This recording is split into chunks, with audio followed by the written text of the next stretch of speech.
fibres alimentaires. Article. Discussion. Lire. Modifier. Modifier le code. Voir l'historique. Outils. Page d'aide sur l'homonymie. Pour l'article homonyme, voir fibre, homonymie. Le son de blé est l'un des aliments les plus riches en fibres alimentaires, 50%. Les fibres alimentaires sont les parties d'un aliment d'origine végétale constitué de mélanges complexes de glucides provenant de la paroi cellulaire, polyocydes pariétaux tels que les celluloses, les hémicelluloses, les pectines, les lignines, ou du cytoplasme des cellules végétales, polyocydes cytoplasmiques, glucides de réserve tels que des gommes et des mucilages, et qui ne peuvent pas être complètement décomposés par les enzymes digestifs humaines. Par extension, ce terme désigne les fibres végétales dont la dégradation chez les animaux herbivores ou omnivores implique le microbiote intestinal, écosystème digestif microbien vivant en symbiose avec son hôte et qui est le seul à posséder un vaste répertoire d'enzymes agissant en synergie pour hydrolyser ces fibres d'eux. Les fibres sont indispensables au bon fonctionnement du transit intestinal et à la santé globale des humains, car métabolisées par le microbiote intestinal en produits qui influencent l'ensemble de leur métabolisme et de toutes leurs grandes fonctions, telles que, par exemple, l'immunité, les divers métabolismes hépatiques, le fonctionnement cérébral, la trophicité de la muqueuse intestinale, la satiété, etc. Les fibres alimentaires sont constituées de polysaccharides non amylacés. L'amidon, la fécule et la dextrine ne sont pas des fibres alimentaires, car ils sont digérés par nos amylases salivaires, gastriques, intestinales et surtout pancréatiques, et d'autres composants végétaux tels que la cellulose, l'amidon résistant, les dextrines résistantes, l'inuline, les lignines, les chitines, les pectines, les bêta-glucanes et les oligosaccharides 1,3. On peut les classer en polysaccharides pariétaux, constituant la paroi des cellules végétales, cellulose, hémicellulose, pectine, lignine, et en polysaccharides cytoplasmiques, se trouvant dans le cytoplasme des cellules, gomme, par exemple gomme arabique, provenant d'un arbre, gomme de gour et gomme de caroube provenant d'une graine, agar-agar, alginate et carragénane provenant d'algues, inuline. Nature des fibres alimentaires. Elles peuvent être également divisées en deux groupes 3. Les fibres solubles qui se dissolvant dans l'eau, en formant un gel visqueux, comme les pectines, les mucilages, sont facilement fermentées dans le côlon par les bactéries intestinales, en y produisant de nombreux gaz et sous-produits psychologiquement actifs, tels que les acides gras à chaîne courte, AGCC, aussi nommés acides gras volatiles tels le butyrate, l'acétate, le propionate, etc. Elles sont appelées fibres prébiotiques et retardent la vidange gastrique, ce qui, chez l'homme, peut entraîner une sensation de plénitude prolongée.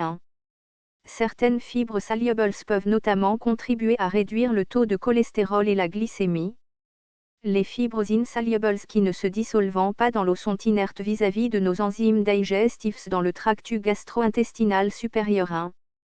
Certaines formes de fibres insolubles, telles que les amidones résistants, peuvent être fermentées dans le côlon 4,5.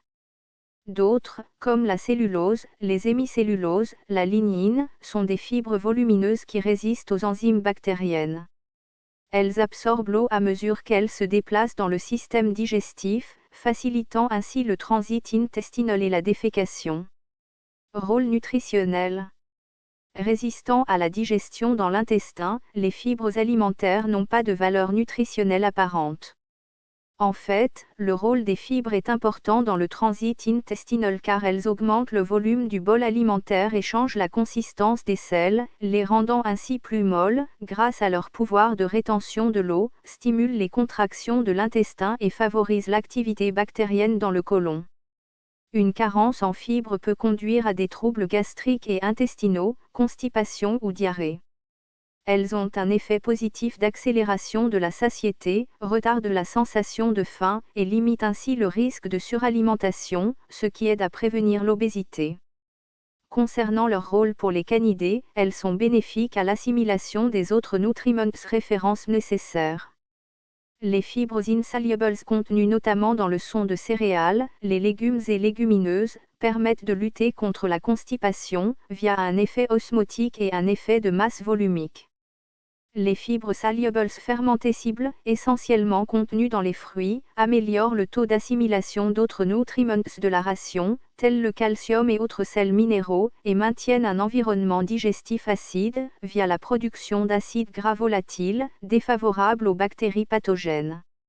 Un apport énergétique de 5 à 10% d'ingrédients fibreux dans l'alimentation est fortement recommandé pour éviter de nombreuses pathologies. Idée fausse.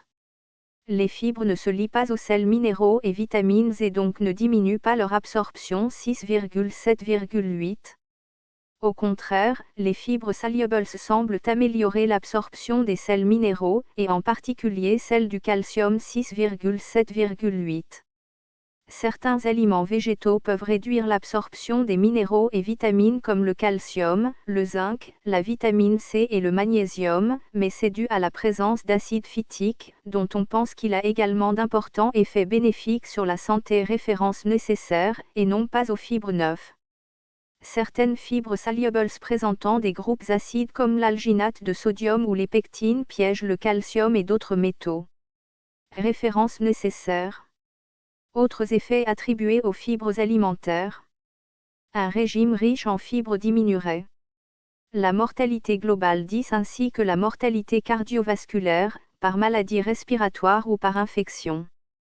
Le taux de cholestérol sanguin 11 et le risque de maladie cardiovasculaire 12. Le risque de diabète de type 2 113. Le risque de formation de calcul biliaire référence nécessaire. En effet, les sels biliaires sont des produits de dégradation du cholestérol formés dans le foie et sécrétés par la bile à raison de 30 grammes par jour. Les fibres, en se liant avec une partie de ces sels biliaires, et avec des molécules de cholestérol sécrétées dans la bile, facilitent leur évacuation dans les selles.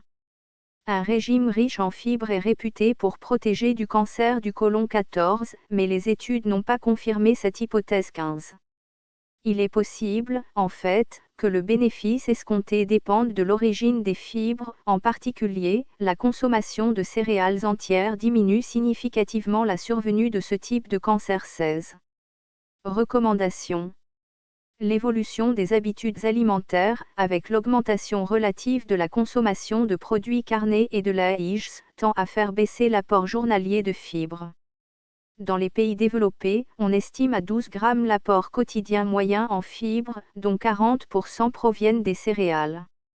La moitié environ est constituée de fibres solubles. Un apport d'au moins 30 grammes par jour est recommandé. Il est facilement atteint en suivant une alimentation variée, comprenant des crudités, des légumes verts cuits et des fruits, complétés par des céréales et des légumineuses.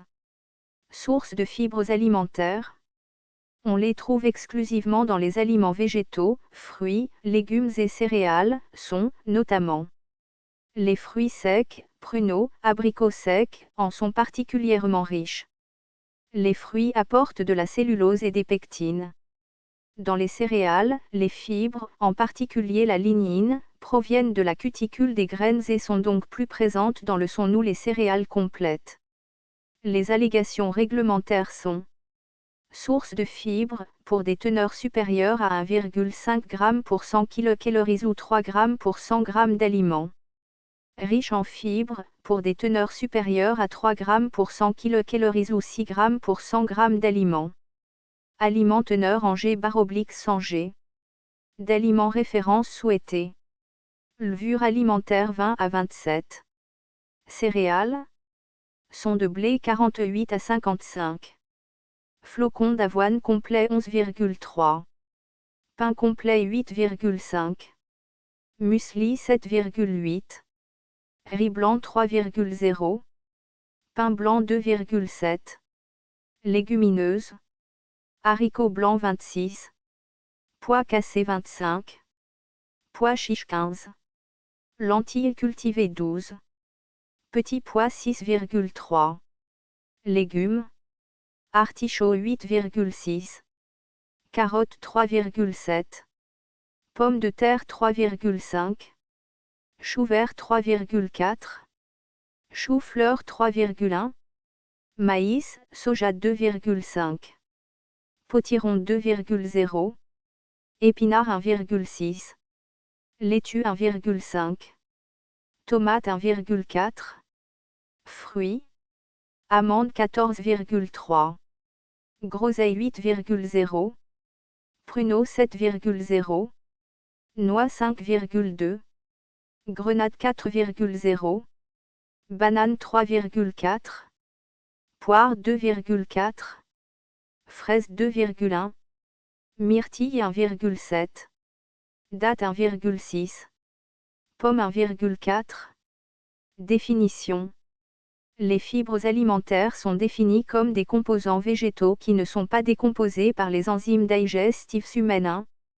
À la fin du XXe siècle, seule la lignine et certains polysaccharides satisfont à cette définition, mais au début du XXe siècle, l'amidon et les oligosaccharides résistants sont inclus dans les fibres alimentaires indice 7. La définition officielle de la fibre alimentaire varie selon les institutions. Organisation définition. Institut de médecine des États-Unis 18, 2001, les fibres alimentaires sont composées de glucides non digestibles et de lignine, qui sont intrinsèques et intactes dans les plantes. Fibres ajoutées, consistent en glucides non digestibles isolés qui ont des effets physiologiques bénéfiques chez l'homme. Association américaine des chimistes de céréales 19, 2001, les fibres alimentaires sont les parties comestibles des plantes ou des glucides analogues qui résistent à la digestion et à l'absorption dans l'intestin grêle humain, avec une fermentation complète ou partielle dans le gros intestin. Les fibres alimentaires comprennent les polysaccharides, les oligosaccharides, la lignine et les substances végétales associées. Les fibres alimentaires favorisent des effets physiologiques bénéfiques, notamment laxatifs, diminution du cholestérol sanguin et de la glycémie. Commission du Codex Alimentarius 20, 2014, adoptée par la Commission européenne et 10 pays à l'international. Par fibres alimentaires, on entend les polymères glucidiques de plus de 10 unités monomères, qui ne sont pas hydrolysés par les enzymes digestifs de l'intestin grêle de l'homme. Fondation britannique pour la nutrition 1, 2018, les fibres alimentaires désignent un groupe de substances contenues dans les aliments végétaux qui ne peuvent pas être complètement décomposées par les enzymes digestifs humaines. Cela comprend les cirrhèses, la lignine et les polysaccharides tels que la cellulose et la pectine. À l'origine, on pensait que les fibres alimentaires étaient complètement indigestes et ne fournissaient aucune énergie. On sait maintenant que certaines fibres peuvent être fermentées dans le gros intestin par des bactéries intestinales, produisant des acides gras et des gaz à chaîne courte. Types et sources de fibres alimentaires. Nutritifs additifs alimentaires source / commentaire.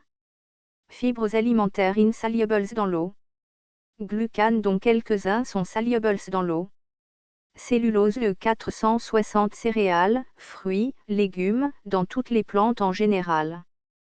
Chitine, dans les champignons, exosquelettes des insectes et de crustacés. Hémicellulose céréales, son, bois, légumineuses. Exose, blé, orge. Pentose, seigle, avoine. Lignine, noyau de fruits, légumes, filaments du haricot de jardin, céréales. Gomme de xanthane E415 production avec des bactéries Xanthomonas à partir de substrats de sucre. Amidon résistant peut être de l'amidon protégé par graines ou coque, type RS1, amidon granulaire, type RS2, ou amidon rétrogradé, type RS3, 4. Amidon résistant, maïs à haute teneur en amylose, orge, blé à haute teneur en amylose, légumineuses, bananes crues, pâtes et pommes de terre cuites et refroidies 4.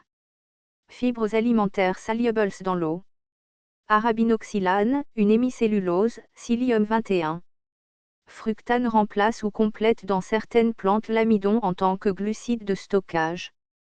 Inuline, dans diverses plantes topinambour, chicorée, etc. Polyuronide. Pectine E440 dans la peau des fruits, principalement des pommes, des coings et des légumes. Acide alginique, alginate, E400 E407 dans les algues. Alginate de sodium E401. Alginate de potassium E402. Alginate d'ammonium E403. Alginate de calcium E404. Alginate de propylène glycol, PGA, E405. Gélose, agar-agar, E406. Carragénane 407 algues rouges. Raffinose, légumineuse. Xylose, monosaccharide, pentose. Polydextrose E1200 polymère synthétique, environ 1 kcal par gramme. Lactulose, disaccharide synthétique. Teneur en fibres dans les aliments. Les fibres alimentaires se trouvent dans les fruits, les légumes et les grains entiers. La quantité de fibres contenues dans les aliments courants est indiquée dans le tableau suivant 22. Groupe alimentaire portion moyenne fibres par portion. Fruits 120 ml, 1 demi-tasse, 23,24 à 1,1 g. Légumes verts foncés 120 ml, 1 demi-tasse, 6,4 g. Légumes oranges 120 ml, 1 demi-tasse, 2,1 g. Haricots secs cuits, légumineuses, 120 ml, 1 demi-tasse, 8,0 g. Légumes féculents 120 ml, 1 demi-tasse, 1,7 g. Autres légumes 120 ml, 1 demi-tasse, 1,1 g. Grains entiers 28 g 2,4 g. Viande 28 g 0,1 g. Les fibres alimentaires se trouvent dans les plantes, généralement consommées entières, crues ou cuites, bien que des fibres puissent être ajoutées pour la fabrication de compléments alimentaires et d'aliments transformés riches en fibres.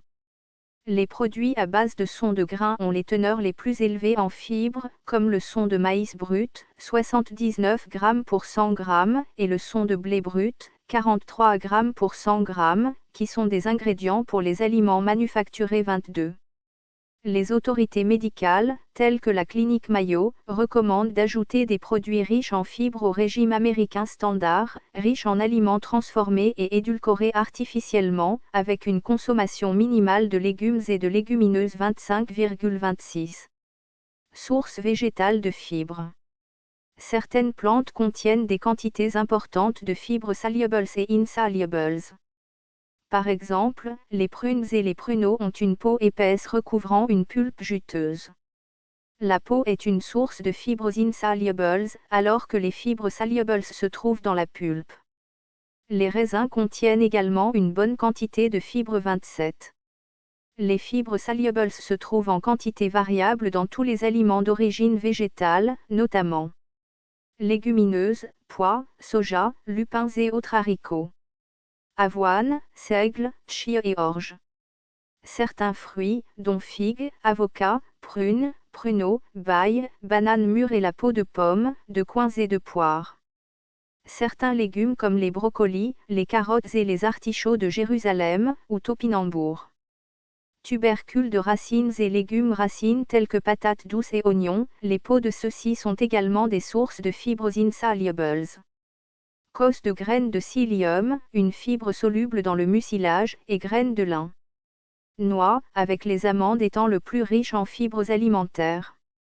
Les fibres insolubles se trouvent dans aliments à céréales entières. Son de blé et de maïs. Légumineuses telles que haricots et pois. Noix et graines. Peau de pommes de terre. Lignane. Légumes comme haricots verts, choux-fleurs, courgettes, céleri et nopales. Certains fruits, y compris avocats et bananes non mûres. Peau de certains fruits, notamment les kiwis, les raisins et les tomates 28. Suppléments de fibres. Voici quelques exemples de fibres vendues sous forme de suppléments ou d'additifs alimentaires. Ceux-ci peuvent être commercialisés auprès des consommateurs à des fins nutritionnelles, pour le traitement de divers troubles gastro-intestinaux et pour des avantages possibles pour la santé, tels que la réduction du taux de cholestérol, la réduction du risque de cancer du côlon et la perte de poids. Les suppléments de fibres solubles peuvent être bénéfiques pour soulager les symptômes du syndrome du côlon irritable, tels que la diarrhée ou la constipation et les malaises abdominaux 29. Les aliments riches fibres solubles prébiotiques, comme ceux contenant de l'inuline ou des oligosaccharides, peuvent contribuer à un soulagement des maladies inflammatoires de l'intestin 30, telles que la maladie de Crohn 31, la colite ulcéreuse 32,33 et les infections à Clostridium difficile 34, en raison notamment des acides gras à courte chaîne possédant une action anti-inflammatoire sur l'intestin 35,36. Les suppléments de fibres peuvent être efficaces dans un plan alimentaire global pour gérer le syndrome du côlon irritable via la modification des choix alimentaires 37. Une fibre insoluble, l'amidon résistant du maïs à haute teneur en amylose, a été utilisée comme complément et peut contribuer à améliorer la sensibilité à l'insuline et la gestion de la glycémie 38,39,40, ainsi qu'à favoriser la régularité 41 et éventuellement à soulager la diarrhée 42,43,44. Une découverte préliminaire indique que l'amidon de maïs résistant peut réduire les symptômes de la colite ulcéreuse 45. Les inulines. Chimiquement définies comme des oligosaccharides présents naturellement dans la plupart des plantes, les inulines ont une valeur nutritionnelle en tant que glucides, ou plus spécifiquement en tant que fructane, un polymère du sucre naturel de la plante, le fructose. L'inuline est généralement extraite par les fabricants à partir de sources végétales enrichies telles que les racines de chicorée ou les artichauts de Jérusalem, topinambour, destinés à être utilisés dans les aliments préparés 46. Subtilement sucré, il peut être utilisé pour remplacer le sucre, les graisses et la farine.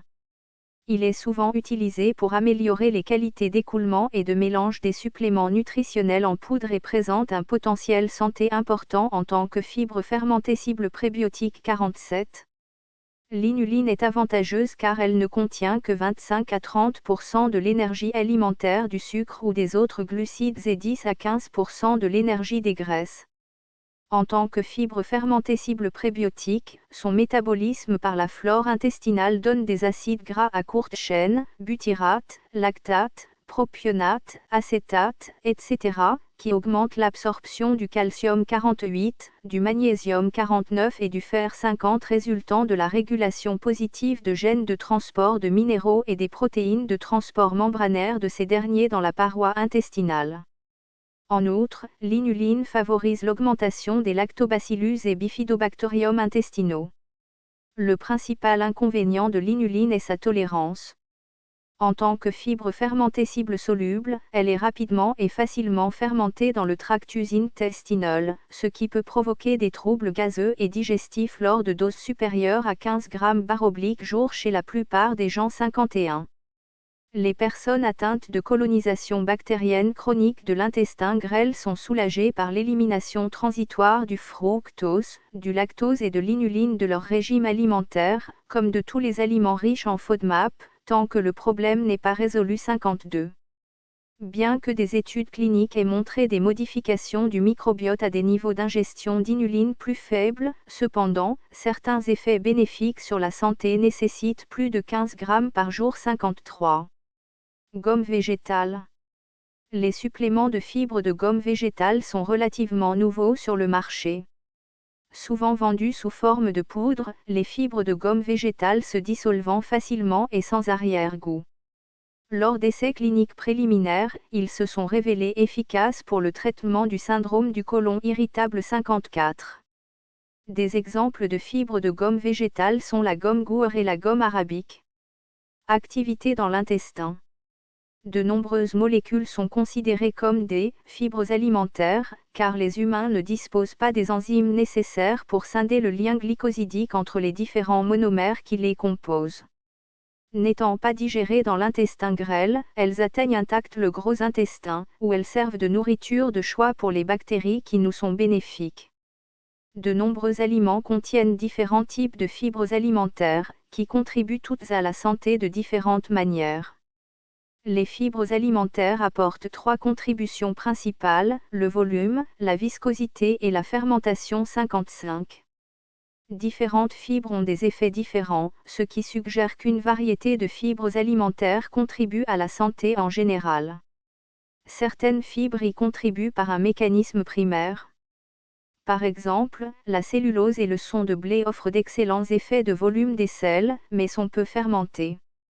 Par contre, de nombreuses fibres alimentaires peuvent contribuer à la santé par plusieurs de ces mécanismes, comme le psyllium qui procure à la fois un volume et une viscosité des sels.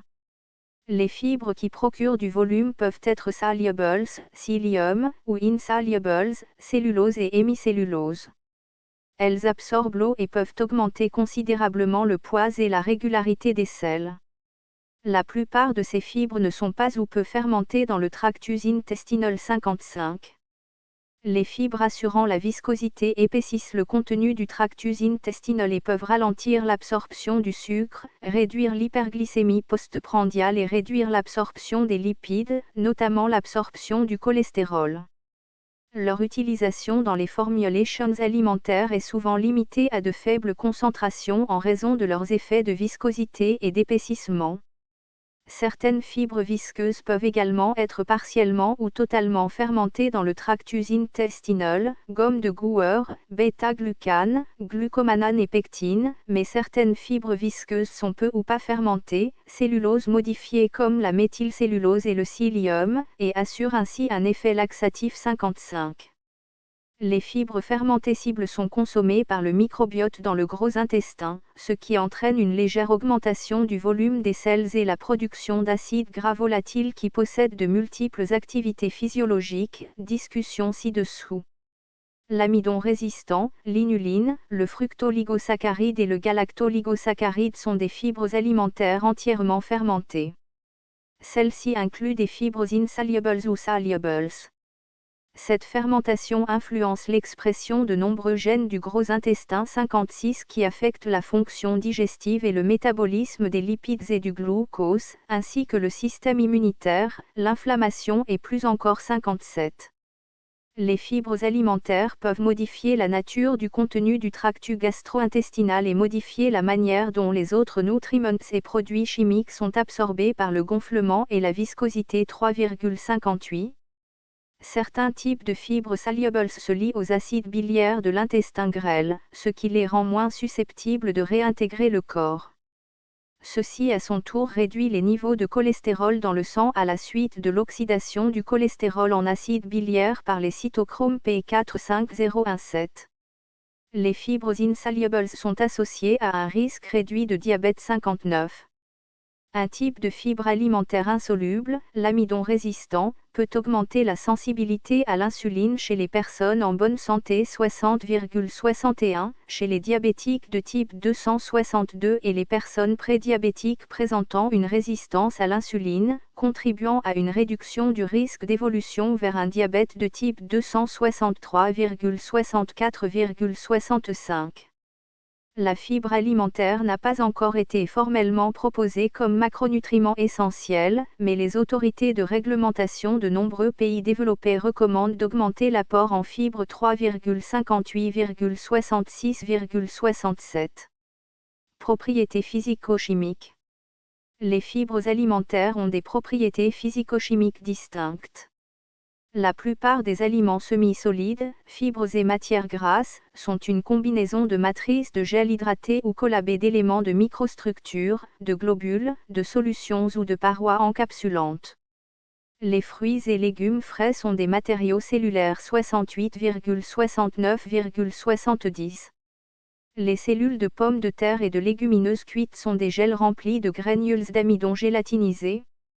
Les structures cellulaires des fruits et des légumes sont des mousses à géométrie cellulaire fermées remplies d'un gel, entourées de parois cellulaires composites à matrice amorphe renforcées par des fibres glucidiques complexes.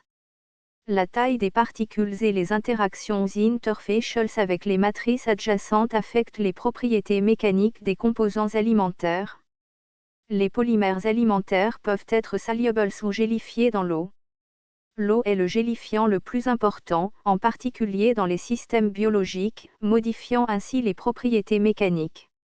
Les variables comprennent la structure chimique, la concentration en polymère, le poids moléculaire, le degré de ramification de la chaîne, le degré d'ionisation, pour les électrolytes, le pH de la solution, la force ionique et la température. Se liant étroitement à différents polymères, protéines et polysaccharides, par des liaisons covalentes chimiques ou par réticulation par enchevêtrement moléculaire ou par réticulation de liaisons hydrogène ou ioniques. La cuisson et la mastication des aliments modifient ces propriétés physico-chimiques et, donc, l'absorption et le transit dans l'estomac et l'intestin 71. Fibres alimentaires dans le tractus gastro-intestinal supérieur. Après un repas, l'estomac et le contenu gastro-intestinal supérieur consistant. Composés alimentaires. Lipides complexes / phase micellaire / aqueuse / hydrocolloïdes et hydrophobes. Phase hydrophile. Phase solide, liquide, colloïdale et à bulles de gaz 72. Les micelles sont des grappes de molécules de la taille d'un colloïde qui se forment dans des conditions telles que celles décrites ci-dessus, similaires à la concentration micellaire critique de détergent 73. Dans le tractus gastro-intestinal supérieur, ces composés sont constitués d'acide biliaire et de di- et monoacylglycérol qui solubilisent les triacylglycérols, ou triglycérides, et le cholestérol 73. Deux mécanismes mettent les nutriments en contact avec l'épithélium. Les contractions intestinales créent un brassage et les courants de convection dirigent le contenu de la lumière vers la surface épithéliale 74. Les multiples phases physiques dans le tractus intestinal ralentissent le taux d'absorption par rapport à celui du solvant en suspension seul. Les nutriments diffusent à travers la fine couche de fluide relativement non agitée adjacente à l'épithélium. La fixation de nutriments et d'autres produits chimiques au sein de molécules de polysaccharides complexes affecte leur libération et leur absorption ultérieure par l'intestin grêle, un effet qui influence l'indice glycémique 74. Les molécules commencent à interagir à mesure que leur concentration augmente. Lors de l'absorption, l'eau doit être absorbée à un taux correspondant à l'absorption des solutés. Le transport des nutriments absorbés activement et passivement à travers l'épithélium est affecté par la couche d'eau non agitée recouvrant la bordure en brosse apicale des entérocytes qui est composée de microvillosité 74. La présence de mucus ou de fibres, par exemple de pectine ou de Gower, dans la couche non agitée peut altérer la viscosité et le coefficient de diffusion du soluté 72. L'ajout de polysaccharides visqueux au repas glucidique peut réduire la glycémie post-prandiale. Le blé et le maïs, mais pas l'avoine, modifient l'absorption du glucose, le taux dépendant de la taille des particules. La réduction du taux d'absorption avec la gomme de Gower peut être due à la résistance accrue des solutions visqueuses aux écoulements convectifs créés par les contractions intestinales. Les fibres alimentaires interagissent avec les enzymes pancréatiques et entériques et leurs substrats. L'activité enzymatique pancréatique humaine est réduite lorsqu'elle est incubée avec la plupart des sources de fibres. Les fibres peuvent affecter l'activité de l'amylase et donc le taux d'hydrolyse de l'amidon. Les polysaccharides plus visqueux prolongent le temps de transit de la bouche au cécum, le Gower, la gomme adragante et la pectine étant plus lents que le son de blé 75. Les fibres dans le côlon. Le côlon peut être considéré comme un double organe. Le côlon droit, cécum et côlon ascendant, est un fermenteur 76. Il est impliqué dans la récupération de certains nutriments. Les nombreuses bactéries qui le colonisent utilisent les fibres alimentaires, l'amidon résistant, les graisses et les protéines qui leur parviennent et les transforment en une multitude de métabolites qui sont absorbés localement et diffusent dans le corps. Le côlon gauche, côlon transverse, descendant et sigmoïde, récupère l'eau résiduelle et sert de réservoir de sel, permettant la continence. La présence de 1 à 2 kg de bactéries dans le côlon en fait un organe à l'activité métabolique intense, principalement réductrice, alors que le foie est oxydatif. Les substrats parvenant au cécum ont traversé l'intestin entier ou sont des produits d'excrétion biliaire. Les fibres alimentaires parvenant dans le côlon exercent de multiples activités sur la fermentation de certaines fibres alimentaires par le microbiote permet aux bactéries de se multiplier rapidement, bien nourries et dans des conditions optimales. Une bactérie se divise en deux toutes les 20 minutes. Cela entraîne donc une augmentation de la masse bactérienne. Et, par conséquent, une augmentation de l'activité enzymatique bactérienne, ainsi qu'une modification de la capacité de rétention d'eau par les résidus de fibres ayant subi la fermentation bactérienne. L'élargissement du sécum est courant lorsque l'alimentation est riche en certaines fibres alimentaires, représentant un ajustement physiologique normal. Une telle augmentation peut être due à un certain nombre de facteurs, dont la présence prolongée des fibres qui y accroissent la masse bactérienne et sa production des métabolites. Certains glucides non absorbés, tels que la pectine, la gomme arabique, les oligosaccharides et l'amidon résistant, sont fermentés en acide gras volatile ou AGCC, principalement acétique, propionique et N-butyrique, et en de multiples gaz dont le dioxyde de carbone, l'hydrogène et le méthane. Presque tous ces AGCC seront absorbés par le côlon. Cela signifie que les dosages fécaux d'acides gras à chaîne courte ne reflètent pas les fermentations cécéales et coliques, mais uniquement l'efficacité de l'absorption, la capacité du résidu de fibres à séquestrer une partie des acides gras à chaîne courte et la fermentation continue des fibres tout au long de leur transit colique. La production d'AGCC a plusieurs actions possibles sur la muqueuse intestinale. Tous les acides gras à chaîne courte sont facilement absorbés par la muqueuse colique, mais seul l'acide acétique parvient dans la circulation systémique en quantité appréciable. L'acide butyrique est utilisé comme carburant principal des colonocytes. Métabolisme des fibres alimentaires et du cholestérol. Les fibres alimentaires peuvent agir sur chaque phase de l'ingestion, de la digestion, de l'absorption et de l'excrétion pour affecter le métabolisme du cholestérol 77 dont l'énergie calorique des aliments à travers un effet volumique du bol alimentaire, ralentissement du temps de vidange gastrique, un indice glycémique diminué par le ralentissement de l'absorption des nutriments, une diminution de l'absorption des acides biliaires dans l'iléon, zone principale de leur réentrée dans le cycle entéro-hépatique, leur permettant ainsi de parvenir en plus grand nombre jusqu'au sécum, où ils vont être métabolisés par le microbiote. En outre, l'absorption d'AGCC, notamment d'acide propionique, résultant de la fermentation de fibres diminue la synthèse de cholestérol hépatique. Liaison des acides biliaires aux fibres ou aux bactéries dans le sécum qui échappent à la circulation entéro-hépatique et sont éliminées dans les selles.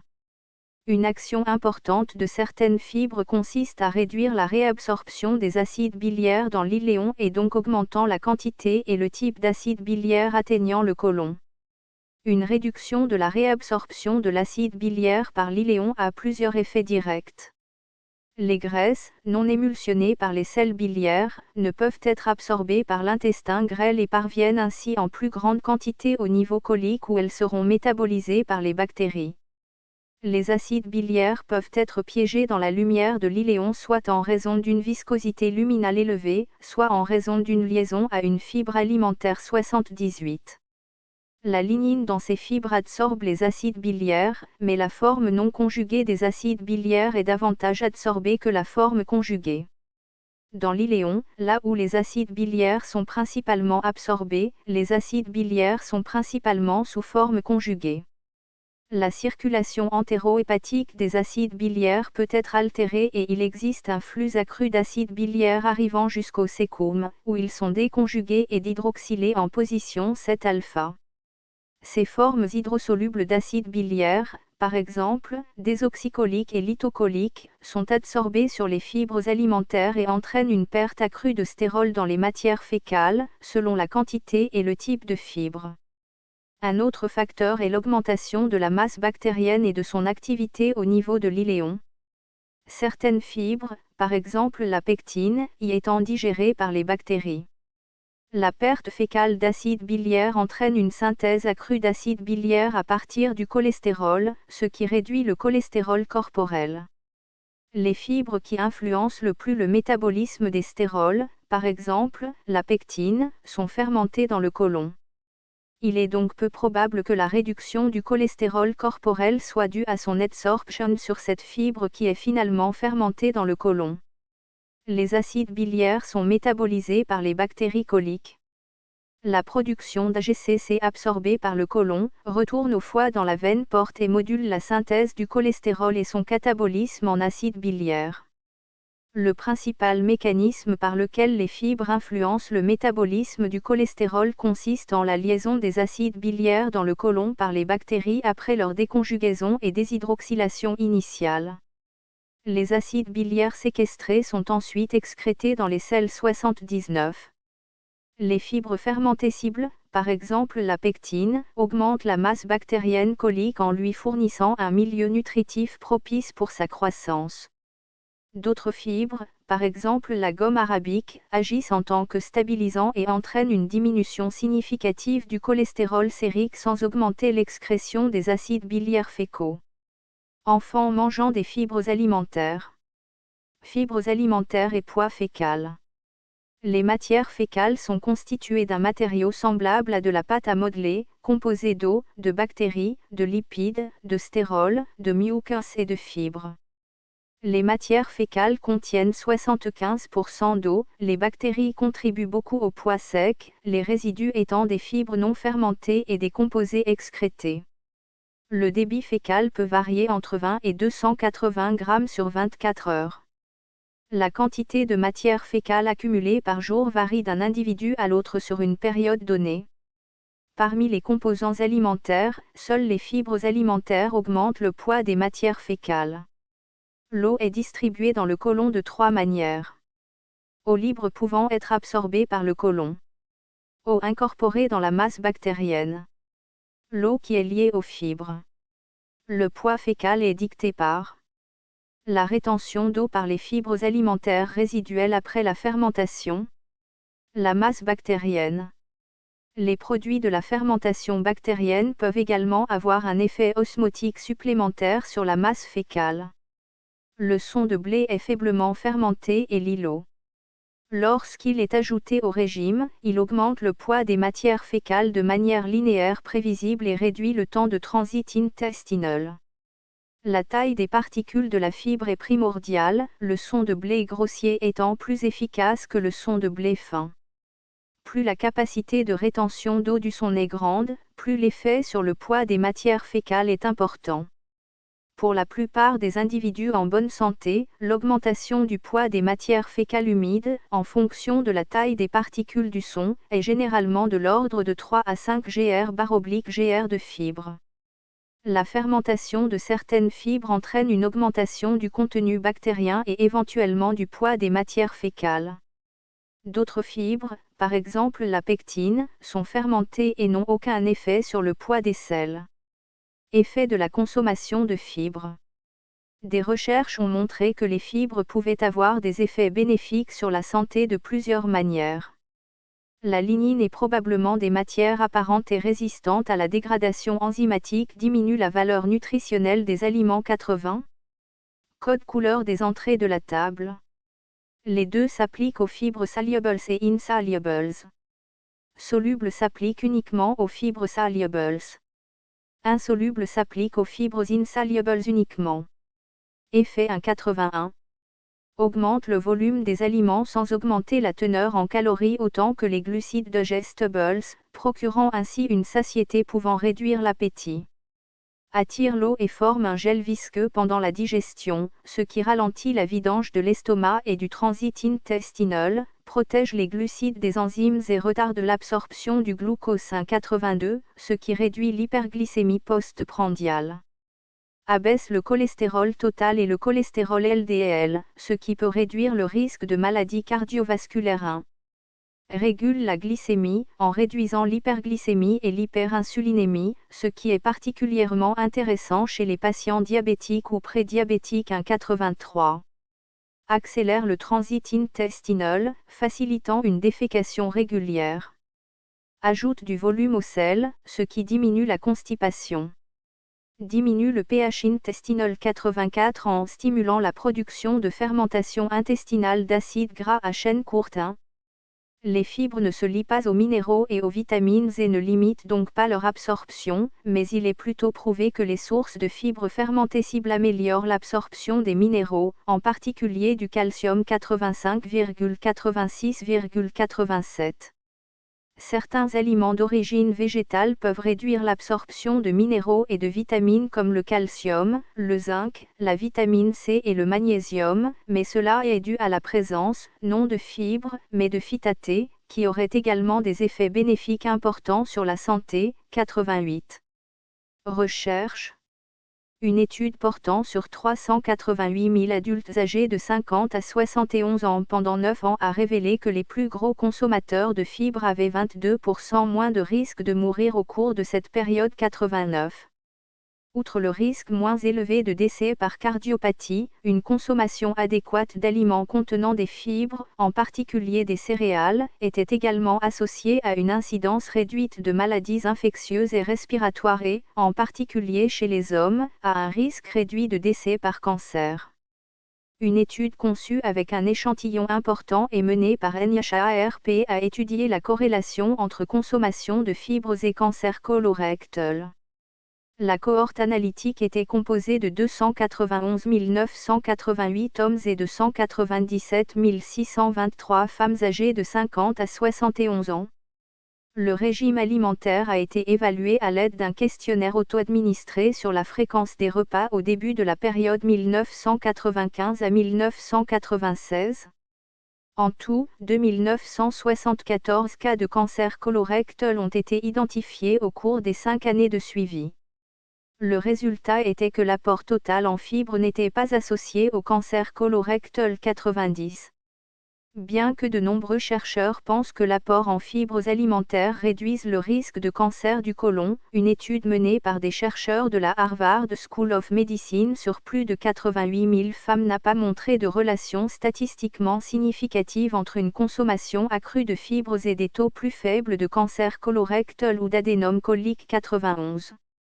De même, une étude menée en 2010 sur 58 279 hommes n'a révélé aucune relation entre les fibres alimentaires et le cancer colorectal. 92. Fibres alimentaires et obésité.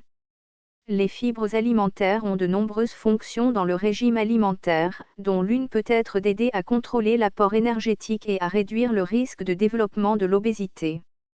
Le rôle des fibres alimentaires dans la régulation de la consommation d'énergie et le développement de l'obésité est lié à leurs propriétés physiques et chimiques uniques qui procurent les premiers signaux de rassasiement, ainsi qu'une sensation améliorée et prolongée de satiété. Des signaux précoces de satiété peuvent être induits par les réactions des phases céphaliques et gastriques liées aux effets de gonflement des fibres alimentaires sur la densité énergétique et la palatabilité, tandis que les effets de viscosité peuvent augmenter la satiété lors de phases intestinales et entraîner un retard dans l'absorption des graisses. En règle générale, les régimes riches en fibres, qu'ils soient obtenus par supplémentation en fibres ou par incorporation d'aliments riches en fibres dans les repas, ont une densité énergétique réduite par rapport aux régimes riches en graisses. Ceci est lié à la capacité des fibres à augmenter le poids et le volume du bol alimentaire. Il semble également que les femmes soient plus sensibles que les hommes aux ajouts de fibres alimentaires. La relation entre le poids corporel et l'effet des fibres sur l'apport énergétique suggère que les personnes obèses sont plus susceptibles de réduire leurs apports alimentaires par l'inclusion de fibres à leur régime. 93. Ligne directrice sur l'apport en fibres. Selon les recommandations actuelles de l'Institut de médecine de la National Academy of Sciences des États-Unis, pour un apport adéquat, les hommes adultes âgés de 14 à 50 ans devraient consommer 38 grammes de fibres alimentaires par jour, les hommes de plus de 51 ans, 30 grammes. En ce qui concerne les femmes, celles âgées de 19 à 50 ans, 25 grammes et celles de plus de 51 ans, 21 grammes. 3,88. L'Inde, Académie de nutrition et de diététique, anciennement ADA, recommande un minimum de 20 à 35 grammes par jour pour un adulte en bonne santé, en fonction de l'apport calorique. Par exemple, un régime de 2000 cal/8400 kJ devrait comprendre 25 grammes de fibres par jour. La recommandation de l'Inde pour les enfants est que l'apport devrait être égal à l'âge en année, plus 5 grammes/jour. Par exemple, un enfant de 4 ans devrait consommer 9 grammes/jour.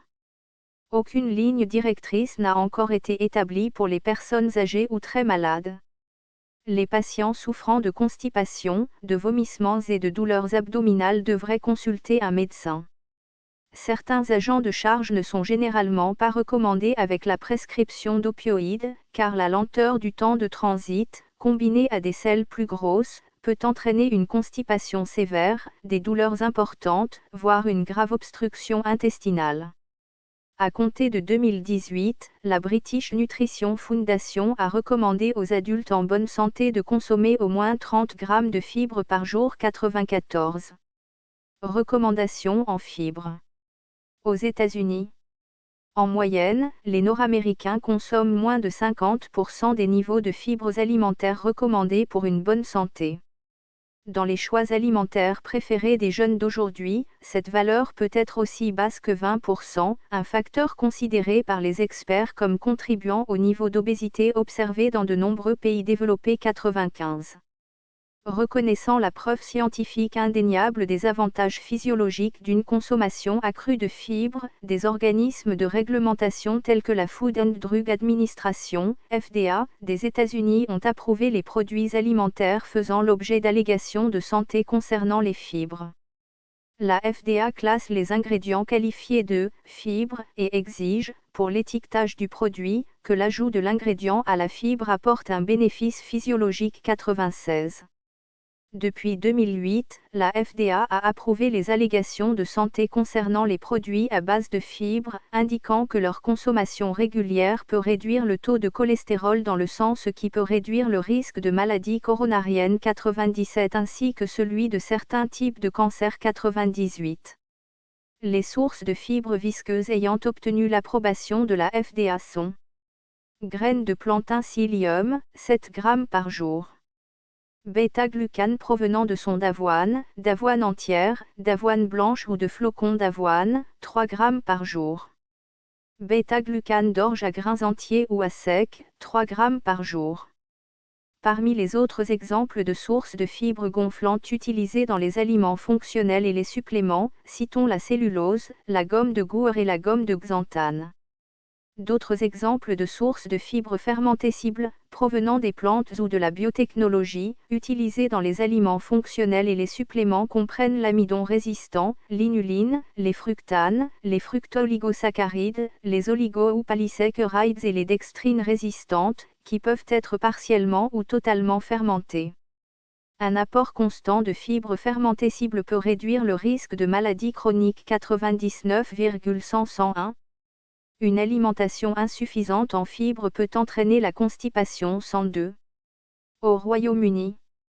En 2018, la British Nutrition Foundation a publié une déclaration visant à définir les fibres alimentaires de manière plus concise et à répertorier les avantages potentiels pour la santé établis à ce jour, tout en portant à 30 grammes l'apport quotidien recommandé pour les adultes en bonne santé. 1.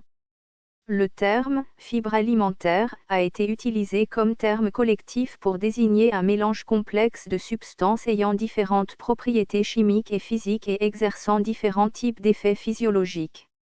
L'utilisation de certaines méthodes analytiques pour quantifier les fibres alimentaires en raison de leur nature non digestible a pour résultat que de nombreux autres composants non digestibles sont isolés avec les composants glucidiques des fibres alimentaires.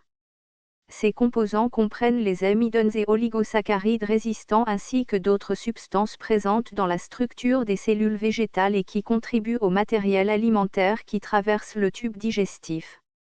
De tels composants sont susceptibles d'avoir des effets physiologiques. On peut considérer que les régimes naturellement riches en fibres entraînent plusieurs conséquences physiologiques principales. 1. Augmente le volume fécal et aide à prévenir la constipation en réduisant le temps de transit fécal dans le gros intestin.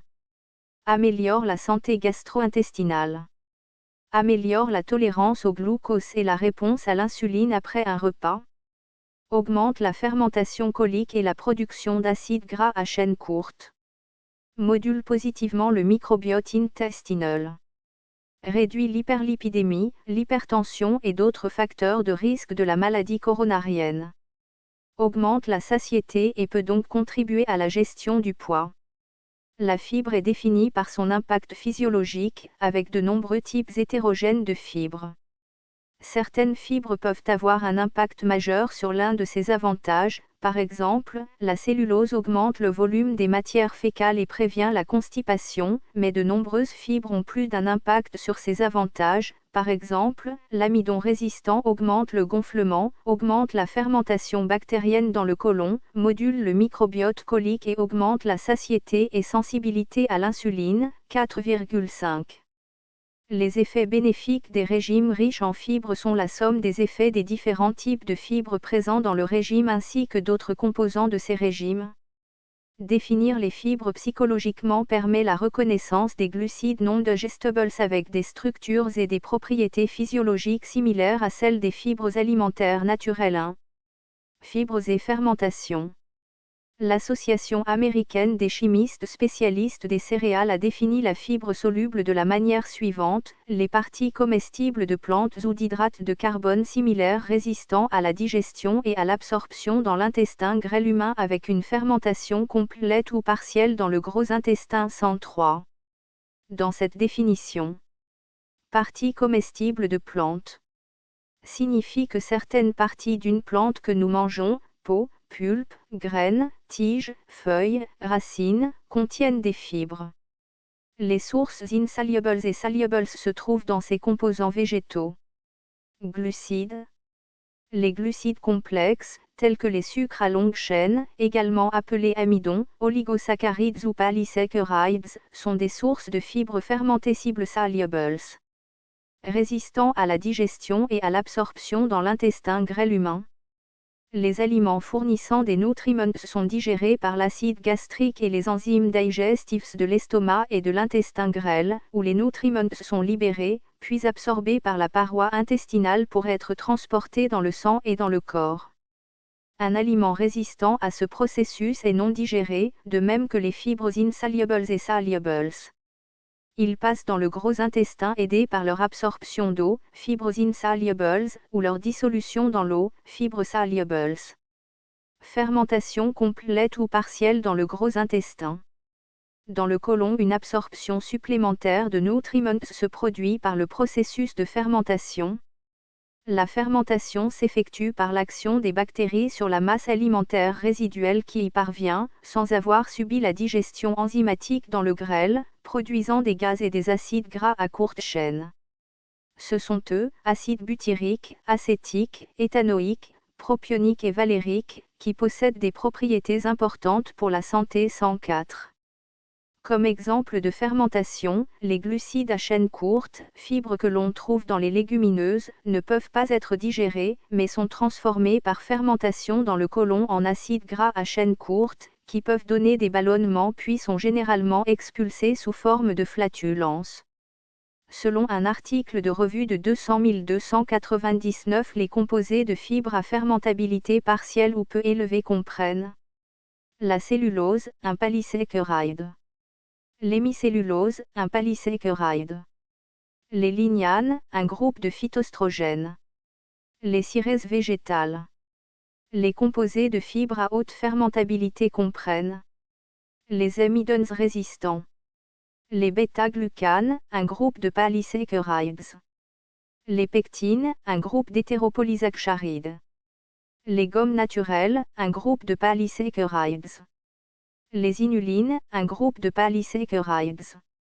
Les oligosaccharides. Acides gras à courte chaîne. Lorsque les fibres fermentescibles sont fermentées, des acides gras à courte chaîne, AGCC, encore nommés acides gras volatiles, sont produits. Les AGCC sont impliqués dans de nombreux processus physiologiques favorisant la santé, notamment 104. Stabilise la glycémie en agissant sur la libération d'insuline pancréatique et sur le contrôle hépatique de la dégradation du glycogène. Stimule l'expression des gènes des transporteurs de glucose dans la muqueuse intestinale et régule ainsi l'absorption du glucose. 105. Fournissent de la nourriture aux colonocytes, en particulier via le butyrate, AGCC. Diminuent la synthèse de cholestérol hépatique et réduisent les taux sanguins de LDL cholestérol et de triglycérides responsables de l'athérosclérose. Abaisse le pH colique, protège la muqueuse contre la formation de polypes coliques et augmente l'absorption des minéraux alimentaires. Stimule la production de lymphocytes T auxiliaires, d'anticorps, de leucocytes, de cytokines et de mécanismes lymphatiques jouant un rôle crucial dans la protection immunitaire. Améliore les propriétés de la barrière muqueuse du côlon, en inhibant les irritants inflammatoires ou adhérents, améliorant ainsi les fonctions immunitaires. Les AGCC qui sont absorbés par la muqueuse côlique passent à travers la paroi du côlon, sont repris par la circulation porte qui les amène au foie, où il exerce d'importantes régulations métaboliques, alors qu'une partie atteint le système circulatoire général. Globalement, les AGCC affectent les principaux systèmes de régulation, tels que la glycémie et les taux de lipides, l'environnement côlique et les fonctions immunitaires intestinales 106-107. Les principaux AGCC chez l'homme sont le butyrate, le propionate et l'acétate, où schématiquement le butyrate est la principale source d'énergie des colonocytes, le propionate est destiné à être absorbé par le foie et l'acétate pénètre dans la circulation périphérique pour être métabolisé par les tissus périphériques. Allégation santé approuvée par la FDA. Les États-Unis par la FDA permet aux fabricants d'aliments contenant 1,7 g par portion de fibres solubles de psyllium ou 0,75 g de fibres solubles d'avoine ou d'orge, comme les bêta-glucanes, de prétendre que leur consommation régulière peut réduire le risque de maladie cardiaque 108. Le modèle de déclaration de la FDA pour formuler cette allégation est le suivant: les fibres solubles provenant d'aliments tels que nom de la source de fibres solubles C, le cas échéant, nom du produit alimentaire, dans le cadre d'un régime alimentaire pauvre en graisses saturées et en cholestérol, peuvent réduire les risques de maladie cardiaque. Une portion de nom du produit alimentaire fournit grammes de apport journalier alimentaire nécessaire au profit de fibres solubles provenant de nom de la source de fibres solubles nécessaires par jour pour que cet effet soit obtenu 108.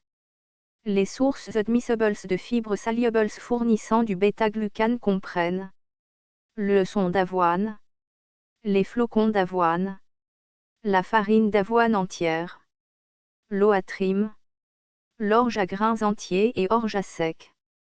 La fibre soluble de la coque de psyllium avec une pureté d'au moins 95%. L'étiquette autorisée peut indiquer que les régimes pauvres en graisses saturées et en cholestérol et comprenant des fibres solubles provenant de certains des aliments mentionnés ci-dessus, peuvent, ou, pourraient, réduire le risque de maladie cardiaque. Comme indiqué dans la réglementation 21 CFR 101.81 de la FDA, l'apport alimentaire quotidien en fibres solubles provenant des sources susmentionnées et associé à un risque réduit de maladie coronarienne est le suivant. 3 grammes ou plus par jour de fibres solubles de bêta-glucane provenant d'avoine entière ou d'orge, ou d'une combinaison d'avoine entière et d'orge. 7 grammes ou plus par jour de fibres solubles provenant de la coque de graines de psyllium 109. Les fibres solubles provenant de la consommation de céréales font partie d'autres allégations santé autorisées pour la réduction du risque de certains types de cancers et de maladies cardiaques en consommant des fruits et des légumes, 21 CFR 101.76, 101.77 et 101.78, 108. En décembre 2016, la FDA a approuvé une allégation de santé qualifiée selon laquelle la consommation d'amidon résistant de maïs à haute teneur en amylose pourrait réduire le risque de diabète de type 2 en raison de l'augmentation de la sensibilité à l'insuline. L'allégation autorisée précise: l'amidon résistant du maïs à haute teneur en amylose peut réduire le risque de diabète de type 2. La FDA a conclu qu'il y avait peu de preuves scientifiques à l'appui de cette affirmation. 110. Voir également liste de pratiques alimentaires. Nutriment. Nutriment essentiel. Régime sans résidus. Méthylcellulose.